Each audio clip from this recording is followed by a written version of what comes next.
And with the drain bucket in place, I'm going to pull the hose. And that got everywhere. Luckily, it's not too hot because we let it cool down.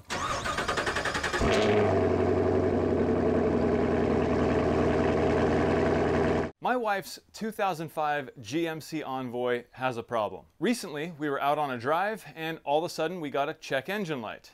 And that's always fun. And it turns out it's a code P0128, which has to do with the engine coolant, or more specifically, the engine thermostat. Now, I've done thermostats before and they usually turn out to be no big deal. And so rather than just clearing the code and driving the car again and seeing if the code comes back, I thought, I'll just replace the thermostat, no big deal. So I went to Amazon and ordered the parts, genuine AC Delco parts. Then I went to YouTube to find out if anyone else has already done this, you know, to get some tips. And as it turns out, this is actually a giant pain in the neck. And here is the engine compartment. Down here, you can see the alternator, and I have already removed the serpentine belt. The reason why I'm talking about the alternator right now is because the thermostat housing is pretty large. You can see the actual thermostat here at the bottom, and the rest of it is just the neck that attaches to the radiator hose. If we look down behind, we can see the actual radiator hose here that attaches to this new part we have to replace. Taking an even deeper dive, we can see the part right there. And therein lies the problem. The part is buried deep inside and I have to take this alternator out. Now that I have the serpentine belt removed, I'm going to disconnect the battery.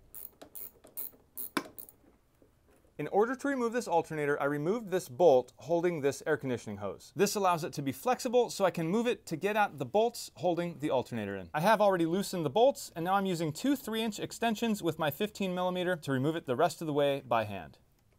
I now have the two upper bolts disconnected from the alternator and there's just one left on the very bottom. The only problem is that bolt is just under here and there is an air conditioning hose that is just in the way. There is no possible way you're going to get a socket and a ratchet on there at all. The answer then is to use a 15mm wrench. I have it on the bolt here. I can swing it down. You have to take it back off the bolt, put it back on the bolt. You get the picture. Swing it down. Well, holy smokes, boys and girls. I finally got the alternator free. You can see this last bolt down here that I had to slowly but surely remove. It is still in the alternator, but at least it's detached from the block. Now the chore is to try to fish this alternator out of the engine compartment. I already disconnected the electrical connection in the back.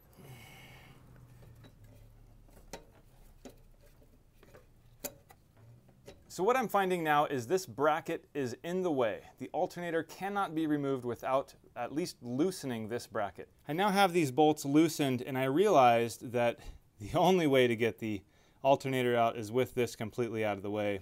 There's just not enough room here to be able to pull that alternator out. I did also remove that idler pulley just below the alternator just to make things a little easier. The bracket is now completely loose. There is some other stuff attached to it. It is so tight in this compartment, it's incredible. Don't want to break anything, of course. All right, guys, well, I got the alternator out. It was not fun, it was not pretty, but it's out. So let's take a look at why that was so hard. Down here is where the idler pulley was. That was a little bit in the way. This air conditioning line right here is what makes this whole job so incredibly hard. This line is very rigid, so there's no just pushing it out of the way. But the answer to that, thankfully, was just this 15mm wrench. The next task was loosening this bracket. There was just two bolts up front here, but of course there was one deep underneath in the back. A couple of extensions, a 15mm socket, and some time had that problem solved. Once everything was loose and ready to go, the only task left was to try to lift that gigantic alternator out of this very tight space. With the alternator now removed, we can finally get to the part we actually need to replace. And you can see it right down there. If you look closely, all we have now is a hose clamp and two bolts. Well, I was able to get the two thermostat housing bolts out, and again, let me tell you, it was not easy. That rear bolt there was just a bear to get to, but I did it slowly but surely. And now it is out. Absolutely nothing about this job is easy, not one thing.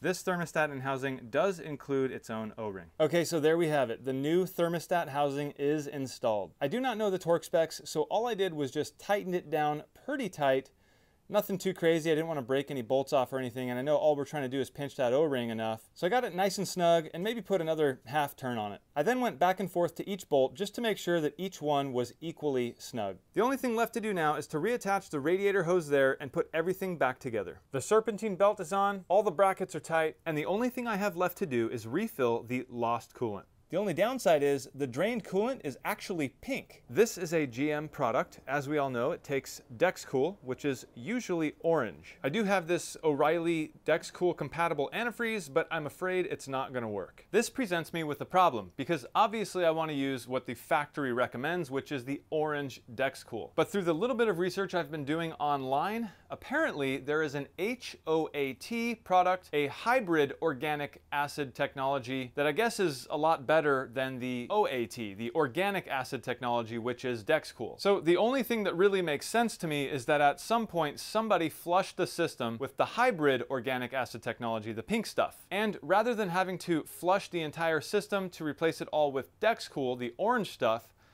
I think I'm just gonna go find some hybrid organic acid technology, the pink stuff, and fill it up. Yep, that's what I gotta do. It's been a few days now, and I've really had time to think about whether or not I wanted to just refill this system with the HOAT pink coolant, or drain all of it out, flush it out with some distilled water, and refilled with the manufacturer recommended DexCool. And you guessed it, I'm draining the rest out, flushing it with some distilled water, and refilling with the manufacturer recommended DexCool. On this 2005 Envoy, the only way to drain the radiator is through the lower radiator hose. And that's easy enough. All we have to do is get a set of pliers, pull this hose clamp back, pull the hose off, and drain it all into a catch pan. I have my set of pliers here, and I have my catch pan ready to go. Okay, I now have the hose clamp completely removed, and I'm going to use a flathead screwdriver just to coerce this hose to want to leave its position that it's been in since new. Sometimes these hoses kind of glue themselves in place, so even if that hose clamp is removed, it's a bear to try to get them off. So using a flathead screwdriver like this kind of helps to de-glue them. So then you can crank on it with your hand. Try to get this thing to flow. All right, and there's the pink fluid, just as I suspected, just as I saw from the other fluid that drained out. While that's currently draining, I'm gonna go ahead and pour some distilled water in there just to try to coerce the rest of that pink stuff out of the radiator itself. And we can see that definitely is working. With that drain slowing down to a drip, I put everything back together. I'm gonna go ahead and fill this thing up the rest of the way as much as I can with this distilled water. I'll fill up the whole radiator here, and I've filled the radiator with as much as it'll take, which is just over 1.5 gallons. Now I need to start the car so the water pump can turn, sucking this fluid into the engine, thereby allowing me to put more water into the radiator.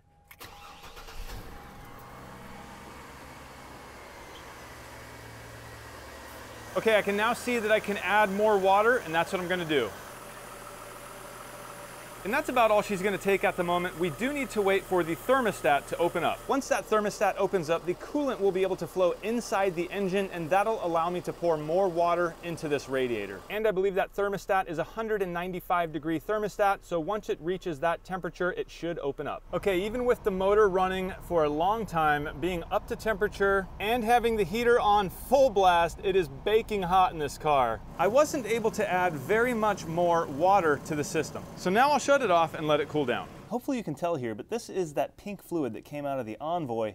It definitely should not be pink. It should be orange. DexCool is normally orange. Now that the vehicle has had some time to cool down, let's go ahead and drain out the water. And just like before, I'm going to take my pliers and get this clamp. There we go. There we go. And with the drain bucket in place, I'm going to pull the hose.